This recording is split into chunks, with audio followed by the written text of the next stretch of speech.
good old Babzinki. With this baby, you can open up dimensional wormholes, go to lost, forgotten worlds that we couldn't even fathom in this one. Anything you want. But man, I really hope that you don't do what our last king did and just... It's working! Where do you think it's going?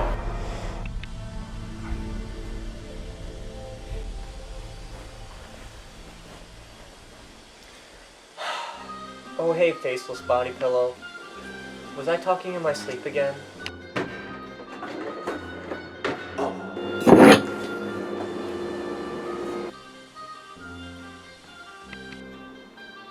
Unbated.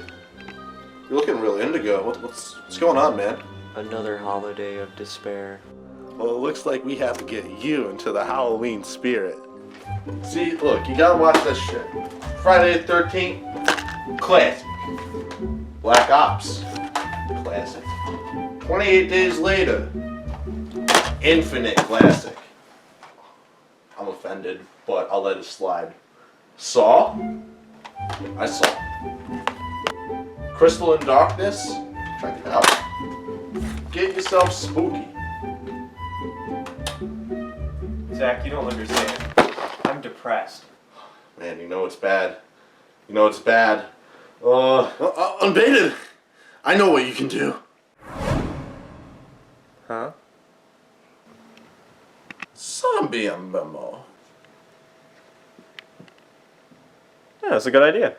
So I'm back once again with another zombie game. Oh yes, you can tell I'm full of glee for such a genre. In my perspective, I grew up in a golden age of undead titles. List of famous zombie games here. Personally, I think the last good zombie title was Dying Light in 2015. I think Skit A 2 came out like a couple months ago. I played like a few minutes of it. I didn't like it because I felt like it was a little bit slow. I want an intense arcadey feel in my zombie games. Fast-paced, free roaming, in an environment that displays a decayed, horrifying atmosphere. That's what I like. However, there is one title that stood out to me at the early age of 15. When I came across such a free zombie MMO, my heart stopped and thought of the possibilities. This game entered the online community strong, while continuously gaining a remarkable 10 million registered users by the end of the decade. This was achieved by utilizing a strategy of mass advertising campaigns all across YouTube and other websites. A great deal of us have seen these banner ads and shrugged off its existence, but today we are embarking on a zeal look of Dead Frontier's rise to popularity. Thus, we shall begin our review, Dead Frontier, almost as if we clicked that banner ad. 2008 was a fantastic year for zombie games. Ooh, but not the economy. There just was not enough in our wallets to afford all these tremendous games. Like, oh my god, my fucking wallet. Dead Frontier is a top-down zombie shooter that takes place in a fictional world known as Fairview City. You can play as a survivor that has to travel from the safe havens of the outer city into the depths of the inner city, or the actual city, to salvage your own food, meds, and other supplies in order to survive. In 2012, I became interested in this title and played it avidly. The first observation I ever made was on the map. The map is very vast, with an increasing difficulty the farther you traveled. My character was a chef, and I made it all the way to Doug's Stockade, where I ran out of weapons and lost my password. In 2017, I reinvested my time into this game on my old PC Renekton. I eventually got bored of the title and moved on to other titles such as Watch Dogs 2. Diving in. The character creation screen gives you various options to customize your character's face and profession. The character models look okay, not bad for a free MMO, but still a little dull and outworn in the year of our Lord and Savior Babzinki. That was weird. So let's talk about the different professions. There are a total of 20 different professions to play as. This may sound interesting, but there's a major flaw. All these professions lack any sort of balancing. Let me explain. Out of the 20 professions, 5 of them have a special perk. The chef, doctor, engineer, farmer, and scientist. These 5 have an ability linked to their character. Alright, now let's look at the next 5. I'm gonna call these the stat boost professions. These are good for gamers that are looking for a more short-term experience. Look at the soldier, for example. Look at all this bomb-ass stuff he has, but he receives a 20% XP penalty. Well, geez. This is unnoticeable starting out. However, once you reach higher levels, it becomes more tedious. But let's talk about the other 9 professions, the roleplay classes. These are classes like teacher. You see this? Look at the lawyer, literally the same, but with an extra $100. I mean, don't get me wrong, having these roleplay classes as options is cool, but there really is no real difference in their appearance besides minor outfit changes. Admin Pone has 2 additional classes just for him, Cyborg and Santa. My final decision was selecting the police officer class to get in on that Mancini shotgun. So no longer Cyborg Jr. Robo Cyborg Jr. The third. Like Admin Pone, my character too is a cyborg. He's from outer space. Wait, that's rather extreme. Okay, I'm just gonna say he's from Iowa. He's from frickin' Iowa. How do you been to Rue? Hi, I'm Roman and I live in Iowa. I've been here with my scooter. Check it out. I've been here with my guitar.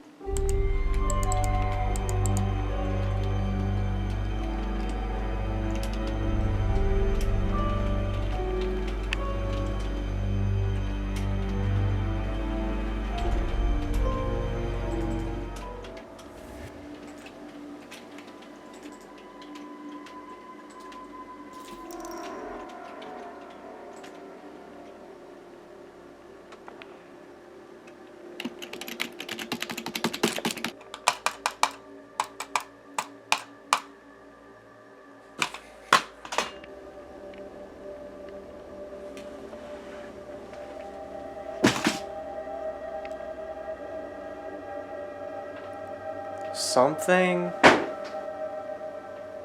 isn't right.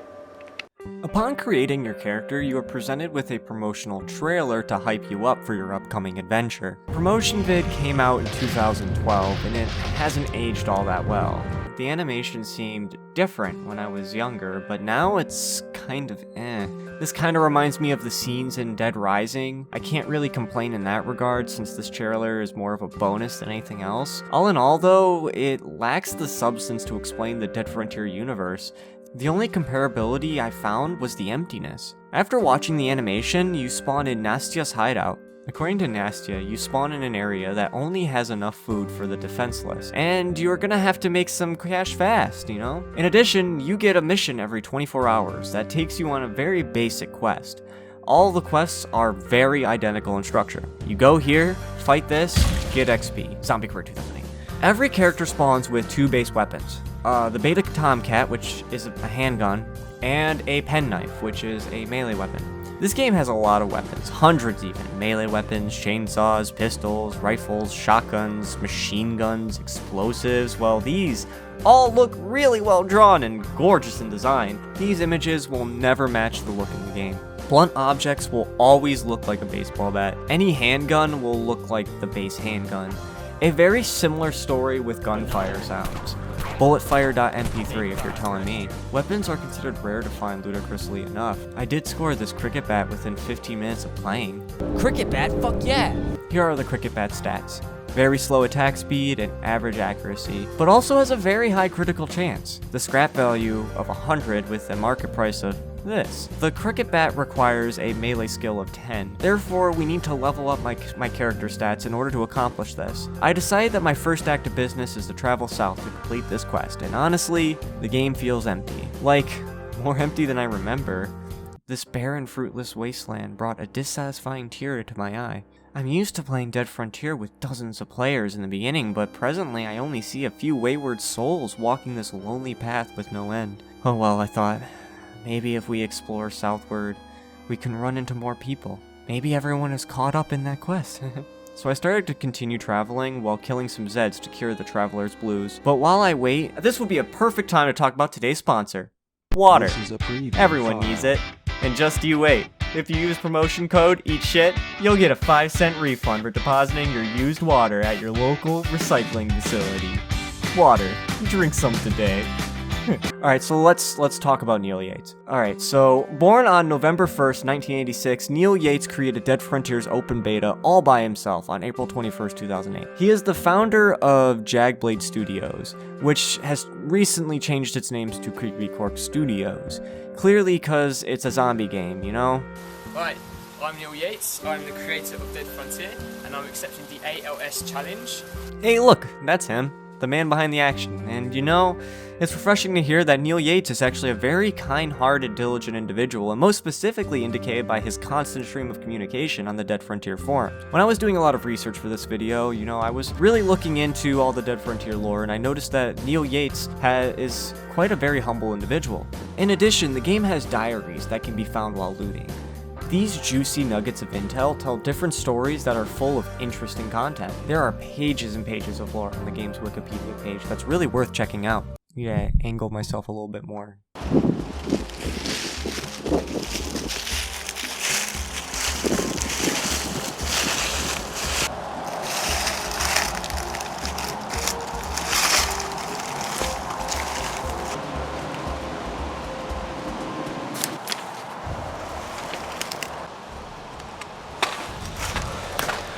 Shh, it's best to be quiet when they're around. So, what kind of loot you got?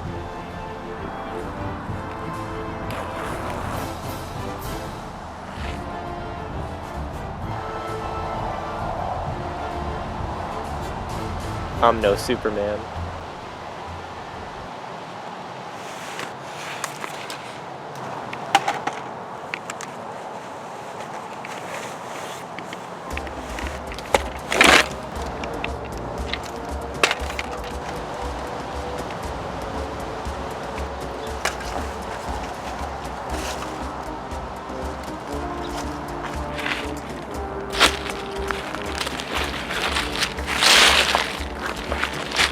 Choosing apple juice as my work beverage has come to be a little issue.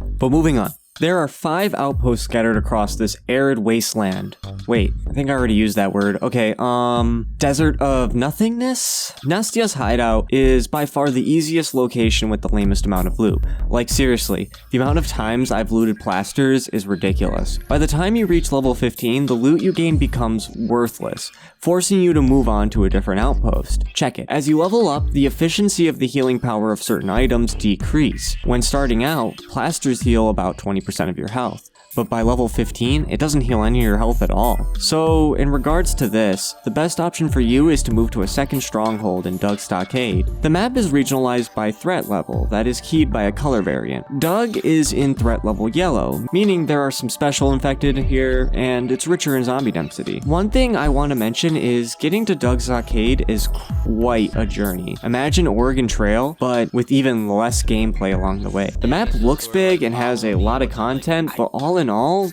looks identical in its entirety until you reach the Wastelands, but that's a different story. The Wastelands is for the baddest of the bad, the elitist of the elite, the 20 prestige Modern Warfare 3 players. The Wastelands is just a non-stop horde of bosses, special infected, and everything the game can throw at you. But to get there, you have to play hundreds of hours, and well, I'd rather just watch people archive this online. But going back to the different regions, they are repetitive and dull. When you go to regions with a higher threat level, the map stays the same, but the type of Zeds greatly increases. This can benefit the game by making it more engaging while also not overwhelming new players with difficult zombies. However, this game can get boring for those that want a lot of action in their zombie titles. I finally made it to the mission region, and with nobody here, I was left rather tense. And then it sprinted towards me, a flaming zombie. For some of you that don't know, flaming zombies have a lot of health. My expectations was that I would see a few people ganging up on this dude, but no, this was just me and the starting penknife. So for over 10 minutes, I grinded and grinded, slowly wearing this very powerful Zed down until he appeared, a new player. Finally, someone help me. Please help me. Please help me. Please don't you just stand there. Help me. And wait, he's gone? Hello? I don't know what this guy's problem was, but he was turning himself to like PvP mode, expecting me to fight him, but I don't have time for that. I had a bounty to collect and it wasn't his. And with my loadout, I mean, come on, I'd be fucked. I may have let the zombie attack this dude out of frustration, but I later paid that regret when he fled and the zombie followed. Well, there goes that. No need to panic though, the Zed came right back and 20 minutes came and went and I finally did it. I was in pain. Not just my character, my hand ached from all the circling. As for my character, his gears weren't turning, his side hurt, cause remember, he was a cyborg. I ventured out into a nearby building to scrap goods. As boring as the map can be, the atmosphere is still very, very immersive. To be honest, I could play this game for hours looting, cause it's relaxing and sometimes exciting. I got my supplies and finally decided to head back home. We gotta get out of this wind. I think I see some loot in those bushes over there. Here, follow me.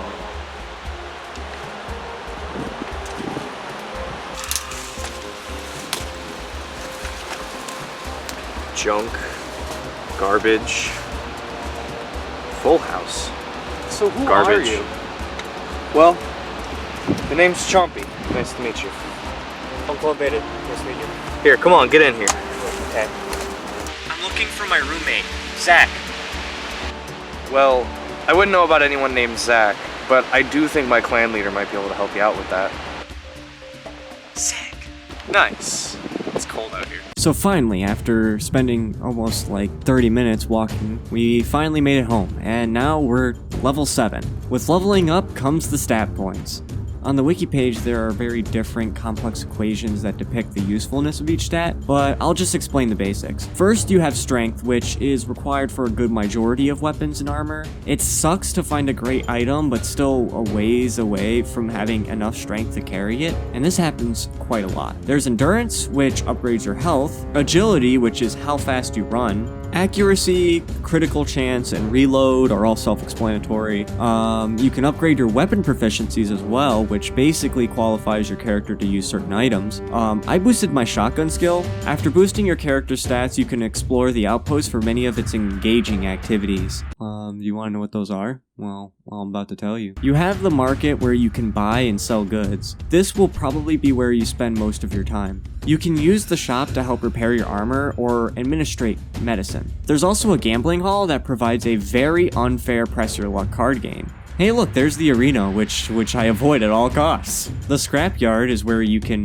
do miscellaneous activities such as scrapping and dyeing. Okay, yeah, that's pretty much everything. I mean, you can go to the forums. If you guys want to go to the forums, you can do that. So I ended up saying like fuck it and decided to log into my old profile to show you guys what I had. I was a huge fan of this game in early 2010s. I loved it. So my old profile is pretty beefed up. Okay, so I am also guilty for putting money into this game, but I mean, look at this fucking battle axe. Yo, look at this battle axe though. I spawned in Doug's Stockade where I decided to explore. After about like 10 minutes, I ran into a boss and I got my ass handed to me by a fucking wraith. I guess there's a few reasons why this title is losing players, because it is clear that this game has become a ghost town over the pure emptiness of the inner city. Sure, you have looting, which is fun, but it gets old after a while, actually really quickly. And this title is starting to develop a case of what I like to call a player drought. Alright, now it's time to pull out the chalkboard texture. Let's take a look at 2016's Battleborn. Personally, Battleborn is a very solid title with interesting characters and engagements. It has that Gearbox humor that I love, and it was really promising. But being a first-person MOBA, Battleborn suffered from a player drought when Overwatch came out only 20 days later. I love Overwatch, I think it's really fun, but Battleborn stuck to me a little bit more during this period. After a series of negative reviews of people basically calling it an Overwatch clone, the fan base began to deplete. And of course there was a lot of other reasons that this came about, but Battleborn is now dead, and that's the point. It's real dead. I could also use Monday Night Combat as an example of a game that suffered from a player drought. I mean, I'm kind of more disappointed in that because with Battleborn you can at least play with bots, but Monday Night Combat, all you get is like a firefight game, and you can't actually play like an authentic game of Monday Night Combat without actual human players, so that kind of sucks. Even being on the Game Pass, God. Alright, I'm really talking about this.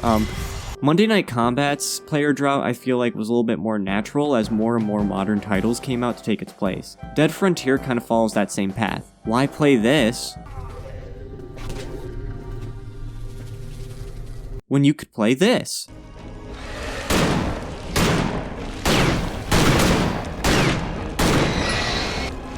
Why play this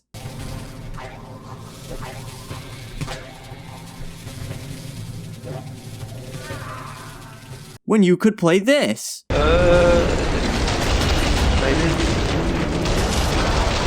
It is said to be a very sad, conclusion for such an honorable title. Alright, get ready for the next monologue.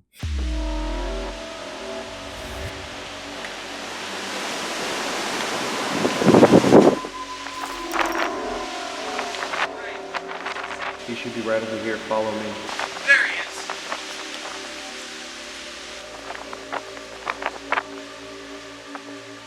Hello, Unbated. Boy, the elements in this dimension sure is a little windy. Hey, you look familiar. Do I know you? We don't have time for that. You see this elemental wind? My cold stats through the fucking roof. We have this. Government quest. 1 zombie. 363 XP. Other loot. 1 large skull with the letters Babe Zinky written on the forehead with unsettling look in its eye. Do it! What is this? An ill-conceived plan by an ineffective government. That may be, but we need that reward. Who the fuck is that?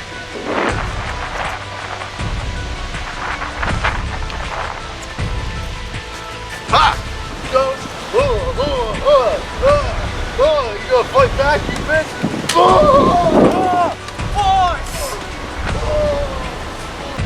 You're next. No, you! No! No! Alright, you zombie fuck.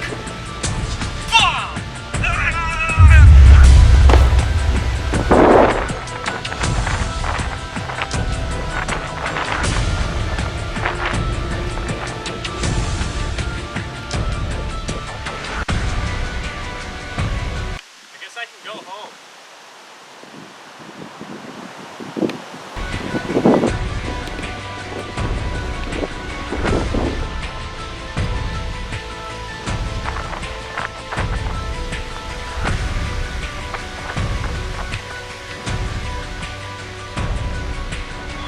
Hello. I'm not dead though. Neil Yates, please stop ruining Dead Frontier and send Chicken a free Wraith Cannon. Opposing the decline in players, Neil Yates wanted to explore his game design career even further. In 2018, he released Dead Frontier 2. After years of developing the product, his labor saw a much more negative side of life. Review after review montage of the failure that was Dead Frontier 2. This was a very depressing period for Neil. In July of 2019, Neil Yates came out with a blog post stating Dead Frontier 2 as a failure and apologized for what came out. Further, what does this mean for the career of Dead Frontier? Well, Dead Frontier 2 is no longer under development. Neil Yates gave it his all and to make a sequel for one of the most popular free MMO titles in the late 2000s. I'm not dead though. Ever since this script was written, Neil Yates has started to continue work on Dead Frontier 2 with new hope. I really love this dude. This guy really shot back from the ashes like a phoenix. Back to the conclusion. Dead Frontier, while it does have its flaws, it doesn't seem to me to be as bad as a cash grab as many other free games out there, and you can have fun with it. Dead Frontier's time is aging closer to its expiration, and while it's no longer fun now, it was fun back then. Neil Yates, keep on going, dude. You're doing an awesome job. I welcome you and Dead Frontier to the Uncle Unbated archive. Yo guys, keep it cool. Put on those sunglasses. Or some shit. Have a good one. Oh yeah? Yeah. If they have control of my mind, explain this.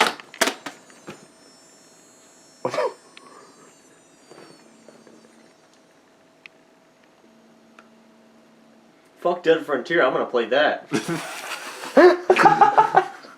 That was a good noise. Oh.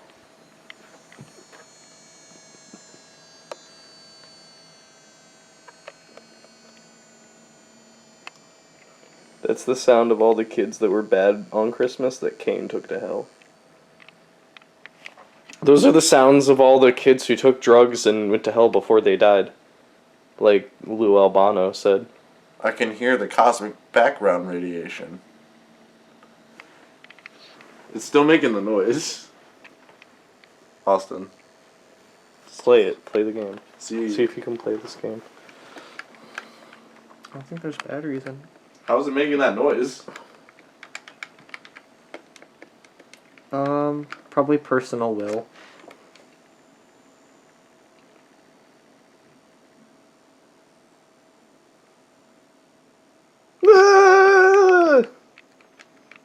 Sorry, I was thinking about Halloween special. Yeah, I was thinking about a part for a video where something happened. Alright. What next is there for the video that we need?